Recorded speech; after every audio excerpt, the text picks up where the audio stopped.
जीवन में जो काम कभी नहीं किया उसके विषय में जानना ही ज्ञान है। लोगों के व्यक्तित्व के आकर्षण का मुख्य कारण क्या है, इस विषय में जानना ही अपने आप को जानना समझना है। स्थूल शरीर के परमाणु सूक्ष्म शरीर के परमाणुओं से भिन्न नहीं है। यहाँ केवल दृष्टिकोण का अंतर है। दर्पण स्वयं कोई चित्र नहीं है। जो भी दर्पण को देखेगा उसे वहाँ अपना प्रतिबिंब ही दिखाई पड़ता है। जब तक आप दर्पण के सामने हैं, दर्पण आपका चित्र दिखाएगा। कुछ देर के बाद कोई दूसरा व्यक्ति दर्पण में देखेगा तो उसे अपना चेहरा दिखाई पड़ेगा, न कि आपका चेहरा।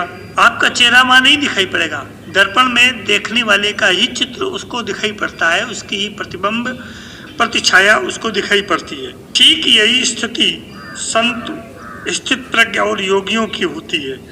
वे दर्पण की तरह हैं। उनका व्यक्तित्व दर्पण जैसा पारदर्शी, शांत, स्थिर और जागरूक होता है। इस व्यक्तित्व को पाने की कला ही आपको भी पारदर्शी बनाएगी।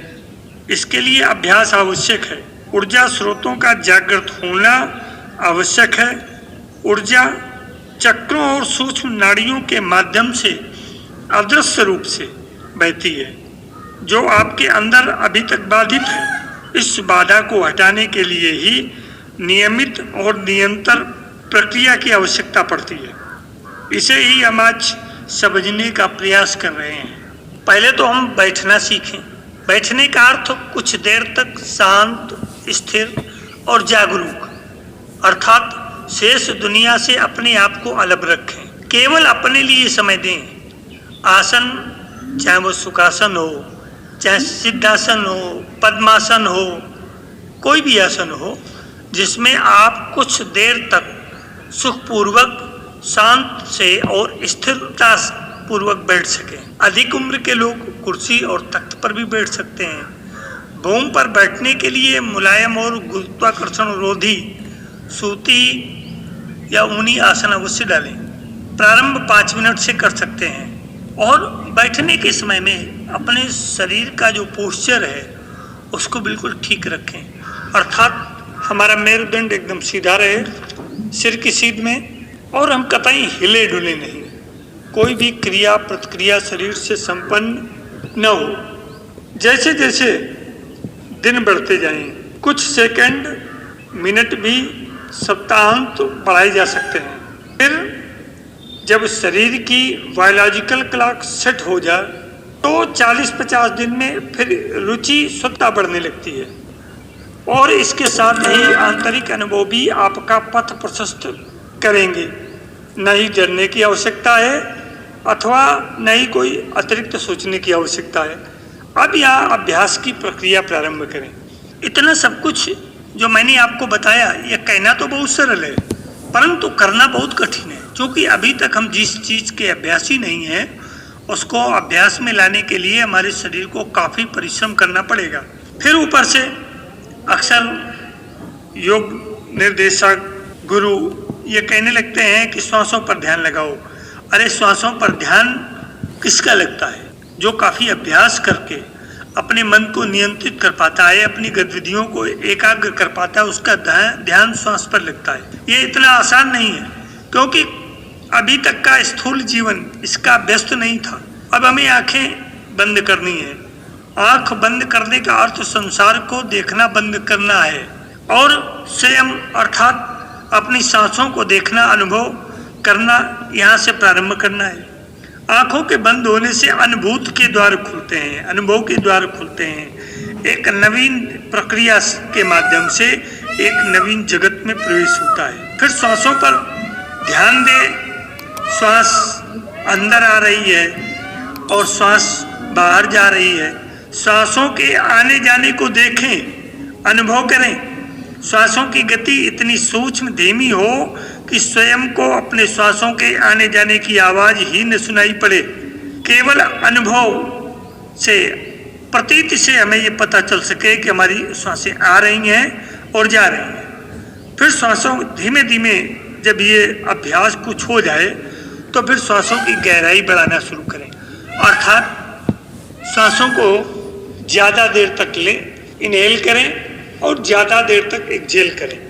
इसे सांसों की गहराई बढ़ाना कहते हैं। अर्थात सांसें कुछ ज़्यादा लें और धीमे धीमे छोड़ें और देर तक ये सब बिना जोर लगाए आसानी से करें। अर्थात श्वास लेने में भी, पूरक में भी, इनहेल में भी जोर न लगाना पड़े और एक्सहेल रेचन में भी हमें जोर न लगाना पड़े। अर्थात ये सब आसानी से होता चले। आप देखेंगे कि एक सप्ताह में ही सांस की गति और लंबाई स्थिर होकर के सधने लगेगी। इस प्रक्रिया को जागरूक रहकर आगे बढ़ाते रहें। धीरे धीरे 1 माह में आपके बैठने की स्थिति 5 से 10 मिनट तक स्वतः पहुंच जाएगी। प्रारंभ में 10 सांस ले पा रहे थे, अब सांसों की संख्या 20 से 25 तक पहुंच जाएगी। आपके अंदर एक अभूतपूर्व शांति और स्थिरता स्वतः प्रस्फुटित होने लगेगी। अर्थात ये शांति, स्थिरता और जागरूकता, इसके लिए आपको कोई अतिरिक्त प्रयास करने की आवश्यकता नहीं है। ये एक अंतःस्रावी घटना है जो स्वतः स्वस्फूर्त रूप से घटती है। इन सब के बीच अपनी सांसों के क्रम को जागरूक रहकर देखते समय सांसों के अंदर जाने और पुनः बाहर आने के मध्य कुछ समय रहता है। ये कुछ सेकंड का समय कुंभक कहलाता है। जब हम श्वास इनहेल करते हैं, पूरक करते हैं, तो श्वास जा करके कुछ सेकंड्स के लिए, ये सेकंड का आधा सेकंड, 1 सेकंड, 1.5 सेकंड, 2 सेकंड, ये स्वतः गति से रुक जाती है, तो इसको अंतःकुंभक कहते हैं। और जब श्वास छोड़ देते हैं, छोड़ने के बाद भी कुछ सेकंड का समय हमको मिलता है। उस समय न श्वास आ रही होती है न जा रही होती है, तब भी कुछ ही सेकंड का समय होता है, तो ये बाह्य कुंभक कहलाता है। इस कुंभक के समय में जैसे जैसे श्वास की गति शांत, स्थिर और गहरी होगी, कुंभक समय भी बढ़ता रहेगा। कुंभक के समय ही हमारे आंतरिक जगत की स्थिति ब्रह्मांड की सूक्ष्म गति से मेल खाती है। ब्रह्मांड की सूक्ष्म गति हमारे कुंभक की स्थिति के समानांतर होती है। तो ये कुछ सेकंड का समय ब्रह्मांड के समय से तालमेल करने लगता है। धीरे धीरे जब हमारी रुचि, हमारी बायोलॉजिकल क्लॉक सेट होने लगती है, हमारा शरीर इस अभ्यास का अभ्यासी होने लगता है, तो हमारे अंदर रुचि स्वाभाविक रूप से जागृत होने लगती है। और जब रुचि जागृत होगी तो कुंभक, अंतःकुंभक और वाह्य कुंभक का भी समय अपने आप बढ़ता चला जाएगा। और जब समय बढ़ेगा तो ब्रह्मांड की गति से हमारे अंतर जगत की गति का तालमेल होना प्रारंभ हो जाएगा। और जब तालमेल होना प्रारंभ हो जाएगा, हमारे अंदर साधना, जो योग का मतलब 2 वस्तुओं का, स्थितियों का, परिस्थितियों का सामंजस्य का जोड़, इनको आपस में मिला देना। इन दोनों को मिला देने से जो एक नई स्थिति पैदा होती है, उसको योग कहते हैं। तो कुंभक के समय ये योग होता है अपने अंतर जगत का और इस वाय अंतरिक्ष ब्रह्मांड का, वाय ब्रह्मांड का। कुंभक के समय इस गंभीर रहस्य पर हमारा ध्यान जब जाता है तो आंतरिक ऊर्जा का स्फुरण प्रारंभ हो जाता है। यही ऊर्जा हमारे मेरुदंड के मध्य अदृश्य रूप से स्थित ऊर्जा चक्रों, क्रमशः मूलाधार चक्र, स्वादिष्ठान चक्र, नाभि चक्र, अनहद चक्र, विशुद्ध चक्र, आज्ञा चक्रों से होते हुए सहस्त्रार चक्र तक जा पहुंचती है। श्वासों का आवागमन रीढ़ के वाम भाग में स्थित इड़ा अर्थात चंद नाड़ी और दक्षिण भाग में स्थित पिंगला अर्थात सूर्ण नाड़ी के माध्यम से होता है। स्थूल रूप से प्रवाहित ऊर्जा मेरुदंड के दोनों तरफ स्थित इड़ा और पिंगला नाड़ियों में प्रवाहित होती है। परंतु जब ऊर्जा का यह रूपांतरण ऊर्ध्वगामी होने लगता है तो मूलाधार चक्र के सिरे अर्थात मेरुदंड के निचले भाग में स्थित सुषुम्ना में ये प्रवेश करती है।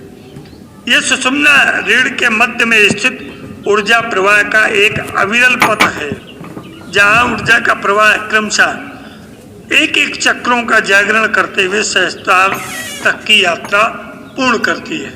सांसों के इस अभ्यास क्रम में बैठने पर शरीर को शांत रखें, हिले डुले नहीं, कोई वाह गतिविधि न हो, मच्छर आदि का प्रकोप न हो। संभव हो ब्रह्म मुहूर्त अधिक उपयुक्त समय होता है।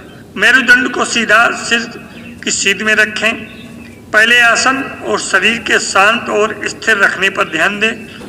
बाहर की स्थिति सधने पर आंतरिक जगत भी शांत होने लग जाता है। अंदर की शांति स्थिर जल या साफ दर्पण की तरह होती है, जहाँ देखने पर अपना प्रतिबिंब ही दिखाई पड़ता है। यह प्रतिबिंब आत्मा का प्रतिबिंब होता है। ये प्रतिबिंब अनुभव, प्रसन्नता, सकारात्मकता, उत्साह, ईश्वर पर पूर्ण निष्ठा के रूप में स्वतः घटित होने लगता है। यही व्यक्तित्व का वलय है। जैसे जैसे गंभीरता बढ़ेगी, आपका औरा, ओजस या ओज वलय स्वतः निखर कर बढ़ता जाएगा। इसे ही ध्यान का घटित होना कहते हैं। ध्यान की सघनता बढ़ते बढ़ते श्वास की गति अति मंद, स्थिर और दीर्घ हो जाती है। ये सब करना नहीं पड़ता है, स्वतः होता जाता है। प्राणायाम सांसों के पूरक, रेचक, कुंभक से प्रारंभ करके क्रमशः शनै शनै अवचेतन द्वारा नियंत्रित होने लगता है। यहाँ चेतन मन की गति स्थिर हो जाती है, क्योंकि कुंभक के समय ही अवचेतन या ईश्वर की प्राप्ति की ओर हमारा कदम आगे बढ़ता है। वैसे भी शरीर की आंतरिक क्रियाएं अवचेतन द्वारा संचालित होती हैं, चाहे वो हमारा आहार व्यवस्था हो, श्वसन तंत्र हो, मस्तिष्क का चिंतन तंत्र हो, हृदय का कार्य हो और हमारे प्रजनन तंत्र की क्या विधि हो। कहने का मतलब है हमारी पलकों का झपकना हो, नींद का आना हो, शरीर का श्रमित होना हो, ध्वनि का सुनाई पड़ना हो, आंखों द्वारा दृश्यों का दिखाई पड़ना हो, मुंह के द्वारा शब्दों का बोलना हो। ये सब हमारे अवचेतन द्वारा नियंत्रित और संचालित है। फिर अभ्यास द्वारा इन्हें सघन कर जागृत किया जाता है। बस जीवन के सरलतम, सकारात्मक, प्रसन्नता एवं परिपूर्णता के साथ आगे बढ़ने का यही क्रम है। इसे जिसने अपनाया, प्रकृति ईश्वर ने उसे अपना बना लिया। योग चिंतन और अनुभव का विषय है। यही इसे गंभीर और सफल भी बनाते हैं।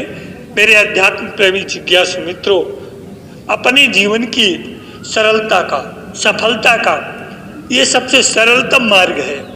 इस मार्ग से ईश्वर प्राप्ति, भक्ति की प्राप्ति या हमारे चिंतन द्वारा प्रकट की गई जिज्ञासाओं की पूर्णता भी इसी सरलतम विधि से उपलब्ध हो सकती है।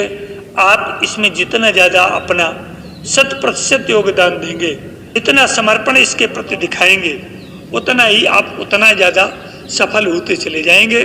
तो आपकी सफलता का ये सरल अभ्यास आपके जीवन को सफल अवश्य बनाएगा और आप खुद इसको अपने जीवन में प्रयोग करके दूसरों को भी प्रेरित करेंगे। तो आज की बात यहीं तक। शेष अगले अंक में जीवन के साथ योग चैनल में राजेंद्र आचार्य का सप्रेम अभिवादन।